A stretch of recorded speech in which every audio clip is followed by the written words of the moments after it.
Welcome to the All About You podcast. My name is Sheila and I am your host. In this podcast, I invite people to tell their stories of their travels, hobbies and passions. These podcasts are also now available on my All About You YouTube channel. So if you have a story to tell, please contact me on allaboutyoupodcast@yahoo.com and let's tell your story. Welcome to another conversation on the All About You podcast. And my guest today is Eleanor Tata. She's an actress and also designs and makes hats. Eleanor, welcome to the podcast. Hello, thanks for inviting me. Eleanor, let's talk about your acting career. How did the world of acting come into your world?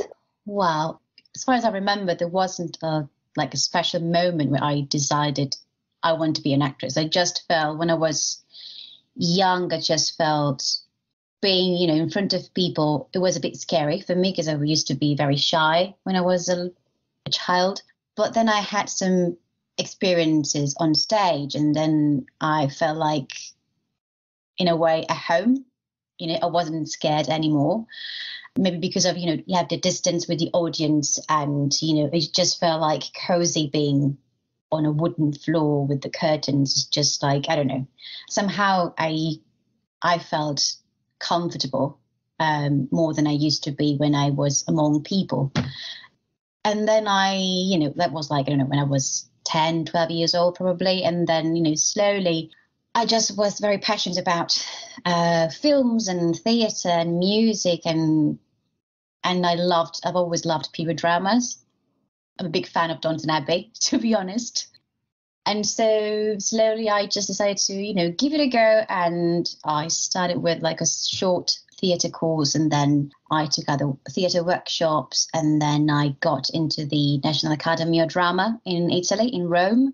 I graduated after 2 years and then I started to work in some national theatre productions. So we went on tour and my first leading role was Pippi Longstocking. We toured Italy for about 2 years and then I played in Romeo and Juliet, was playing Juliet.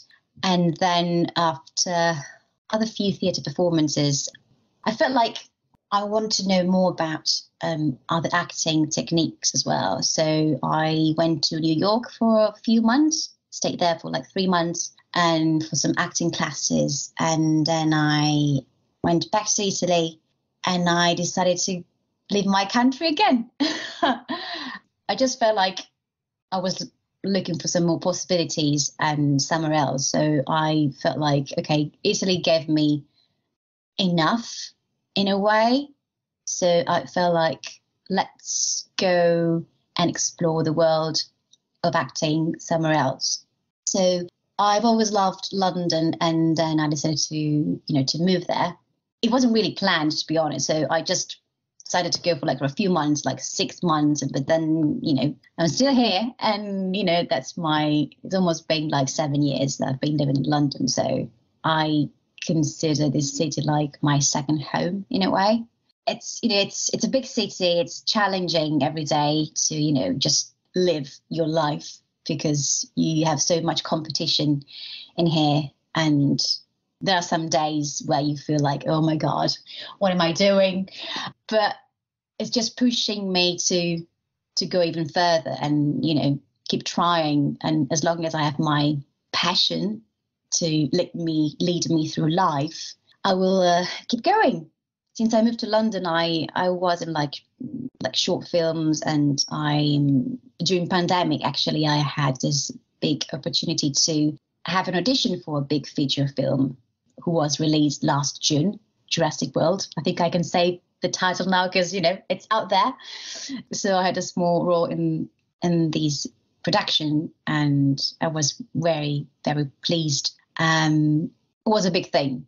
It was a really emotional moment for me because it felt like, oh, everything now makes sense in a way. You moved here and after such a long time, finally something is happening. That kind of feeling makes you feel worthy in a way. Everything you worked on, everything, all the money you spent for workshops in the past has a sense. So that will happen so far. I keep looking for auditions. Not really easy, as we know, actor's life is not easy at all. I just feel like until I have this fire burning inside me, I will keep going. I don't care. If I have to suffer, if I have to cry every now and then, it's part of the job. It's part of the game. Yeah, that's me acting-wise, I think. Can I ask? Yes. I should imagine acting on a stage is very, very different to acting in a film, because I guess in a film you maybe have a little bit longer time to prepare and you can take one, take two. Live theatre, there is one chance to get it right, which to me would seem demands so much more focus and a lot more pressure. Is that right? It's true. It's absolutely true what you say, and I agree with you. I have a stage background, so my love, to be honest with you, is theatre, and I love it because I like the journey. It's happening in one night, so no one is going to stop you. And that's what makes everything so organic for the character as well. I'm just living that story in those 2 hours, just fully enjoying it because it's live experience. And what it makes it so thrilling for me is just feeling when the audience is with you. And I don't know how can I explain this, but you can just feel it. It's so silent. It doesn't mean that they're bored. They are with you. They're listening to you. And that's what makes the experience for me so great and alive. Whether in film, I don't have so much experience in film, to be honest, but in a way it's just less, I don't know, I can see more the technicality. You have so many people around you, hundreds of people. That's what I remember from my last experience in Jurassic World. And yeah, you can stop as many times as you want. You can say the lines in many different ways. It's a different experience, of course. But what it was nice to see in Jurassic World was that everyone was so there for you anyway. Everyone was so supporting. Since the moment I arrived on set, everyone knew my name already. It was like, oh my God. I'm so impressed. I mean, I have just like a small role, but everyone was so looking after me and making the whole experience so more enjoyable in a way. So you've talked about the role of playing Juliet in Romeo and Juliet. I mean, that is one of the roles that is up there. Is there a role that would be sort of your perfect role that you would really love to play? Wow. That's a big question. I always feel very attracted by Richard III, to be honest. I've seen Kevin Spacey playing it a while ago when I was in New York, and it was just mind-blowing. So I'd love to give it a go, but not now. I think I'm too young. But yeah, that's one of my roles in my list. Eleanor, we've talked about acting. If we go from the world of acting to designing and making hats, I guess we could look at the theatre to do with the costume and the makeup kind of things. Was that where the crossover came from with costumes in theatre and film? I think I inherited the ability and the love for handcrafting from my great-grandfather and grandmother, who were both tailors. And I guess, yes, my stage background and the fact that I was born and grew up in Rome, surrounded by beauty, by art and cultures and history, maybe that was a kind of, influence for me. And I always loved costumes. I loved period dramas. I wish I was born in a Regency kind of era, in a way, Jane Austen era. So I guess that could be a part of the reason why I jumped into the millinery world in a way. But also it was because when I moved to London, that was almost 7 years ago, I was working in hospitality for 2 years. And I just felt like I needed to find another way to express my artistry. And so I started to look for something more creative. First, I was looking at some florist workshop. And then I thought, okay, flowers, what could I do with flowers? I could arrange flowers in vases, or flowers for weddings, and then weddings, bride, head pieces, hats. Maybe I can make some hats. And I didn't even know that was a thing in the UK. So I literally Googled workshop in London to make hats. And that's where I found the word millinery, which means hat maker, basically. So I applied for a workshop, 5 days workshop at the London College of Fashion. And my teacher was Jessica Bros. She's an American milliner based in London. And I just fell in love with hat making. In 5 days, I made 2 hats. One of the hats was a bowler hat, sort of like a Charlie Chaplin hat. And I was very happy with myself. I was just like very, very proud. I mean, I was like, oh my God, in 3 days, 5 days, I made 2 hats. So my hands can make these things. This is just mind blowing for me. So after the workshop, I kept watching tutorials on YouTube and looking for other workshops. And then during pandemic, I spent like 8 months at home. So while I was making hats, I started to apply. I decided to apply for the agency in millinery at Morley College, and I graduated last year. And I have to say that was the best decision I could have ever made, because I've learned so much about hat making. I had great tutors, Sarah Kant, Ian Bennett, Vivian Lake, Iona Montgomery, all great milliners. And I learned so much about fabrics as well, how to handle fabrics and different materials, more traditional materials like felt and straw, but we worked also with something like more contemporary, like thermoplastics as well. And it was interesting, when I was working on my final collection, and I worked on some of the headpieces. They had some leather, and they required some thermoplastics work. And it was just great to see how somehow the materials is telling you how you want to be handled in a way. I was using a heat gun for the thermoplastic, and I noticed, okay, so if I use the heat in this way, it's going to create this curve. But then if I put it this way, this is going to happen. It was just a whole world opening to possibilities that I've never thought about it before. So yeah, I just loved what my hands can create. You start with a pattern, you start with a simple felt hood, and then out of that, using a hat block, you can make wonderful creations. What I want to do is, I studied millinery, but I would like to work in film and theatre productions in the costume department. So after graduating last year, I, said to myself, okay, now I have, the kind of the fundament. I learned the basics, and now I just need to go out there and look for a job, look for a work experience. So I started to email people and theatres. The National Theatre got back to me, straight away. And so I went there for the interview. I brought kind of all my hats to show them what I did during the agency at Morley College, and I showed them my final collection.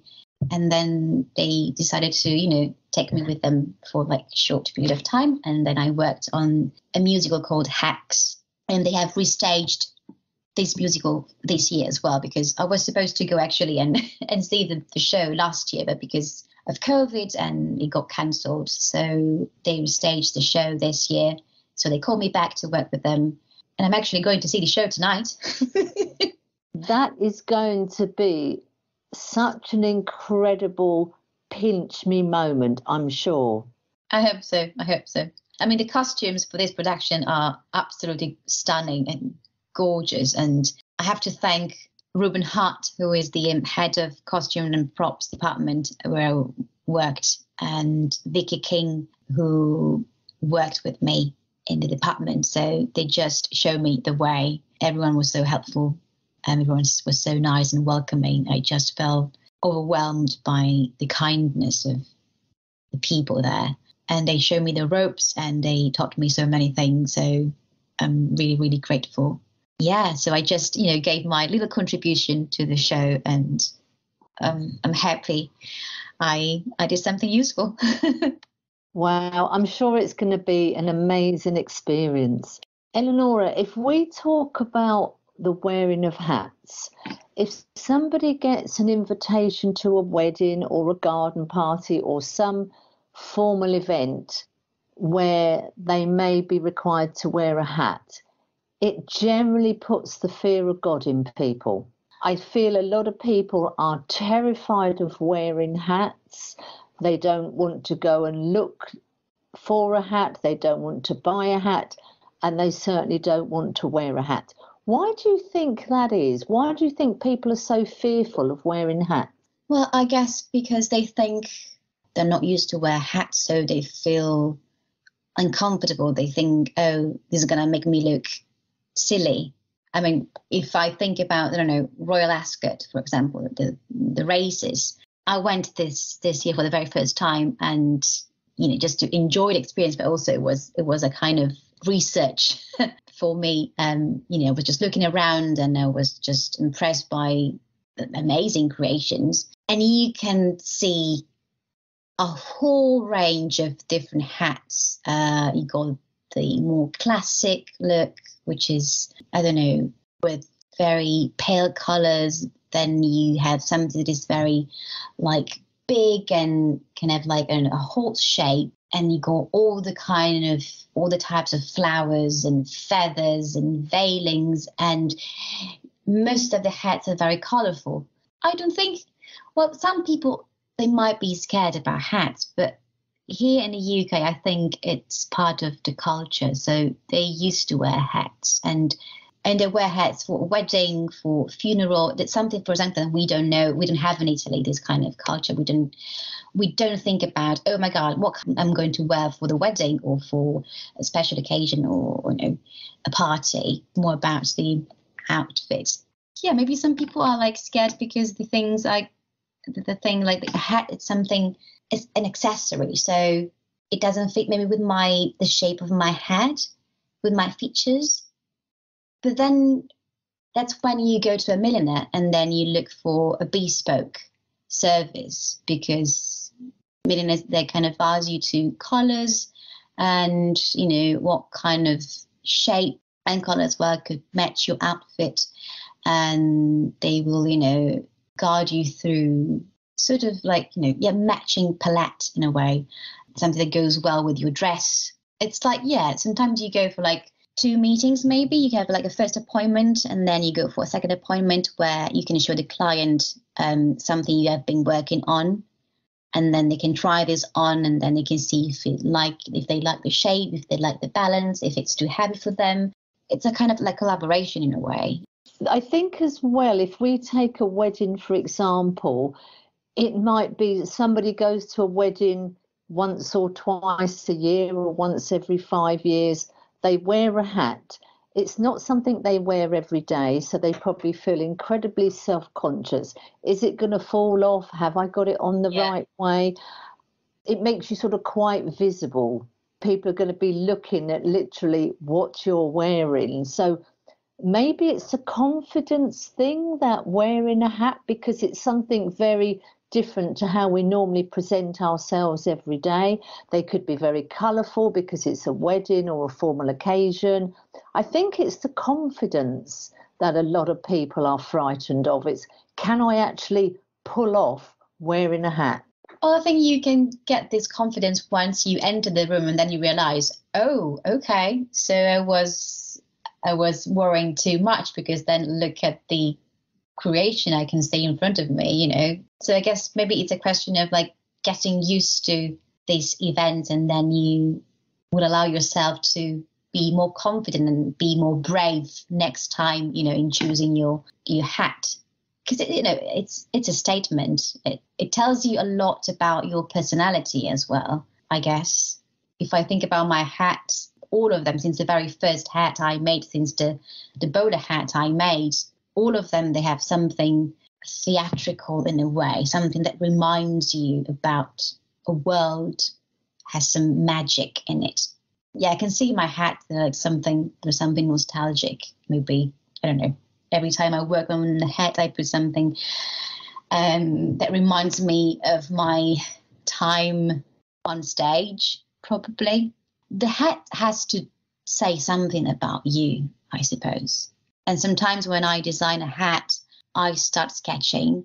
And sometimes what I want to do is deliver a feeling with a hat, translate a feeling, which is very tough, I suppose. So that's why I always go for it's at my research process, and then I go for looking for visual references that can help me out to sort out the design I want to achieve. So sometimes the first stage is going very literal, and then from there you go and explore other ways where you can translate that into something more complex and more interesting.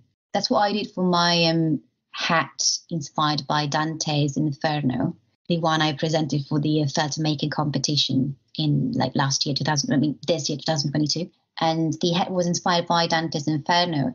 The main thing is you have to use the felt for this competition. So felt has to be the main materials, and you can add something else as a trimming, but 80% of the materials has to be felt. So I wanted to commemorate Dante in a way, who is considered to be the father of the Italian language. And I've always been very, connected to my Italian roots. So I wanted to present an Italian hat in a way. So I did my research, I collected my visual reference, and then I started to sketch something. And the more I was drawing, the more the shape of a tornado and a wheel was showing into my designs. And then I ended up calling my hat Wheel of Passion. And I'm very happy about that because I spent so much time designing it. And the final hat, you can see it on my Instagram page and on my website as well. It looks like a tornado, basically. You have a felt base, and then you have strips of felt intertwining together. And they're symbolizing the lustful who lives in Dante's Inferno, basically. And I went for a very dark color to match the colors of hell. It sounds really sad at the moment, but trust me, it's a very interesting design and concept, I think. Yeah. Eleonora, it's been fascinating talking about your career in theatre on screen, and then your love of hats and designs, and combining the two worlds together. As in tonight, you're going to go to the theatre and you're going to see your hat being worn on the stage in that production. That, I think, is going to be a pinch me moment for you this evening. Yeah, I think it's going to be great. The costume designer was Katrina Lindsay, so I just wanted to, highlight the fact that I didn't design the hats. I was helping the costume props department in some ways, and there will be a moment where you will see blooming roses on stage, and this year I worked in making these roses. So I'm looking forward to see that moment of the blooming roses. I hope you feel very, very proud of your creation when you see it on stage. And I will include the links of your Instagram and your web so that people can see your career. Eleonora, thank you so much for taking us into the world of your acting and designing and making hats. It's been fascinating. Thank you. Thank you for having me. It's been a pleasure. Thank you. I hope you enjoyed the conversation. Please subscribe on whatever platform you are using. It is free, and if you would like to tell your story, please contact me on allaboutyoupodcast@yahoo.com and let's tell your story.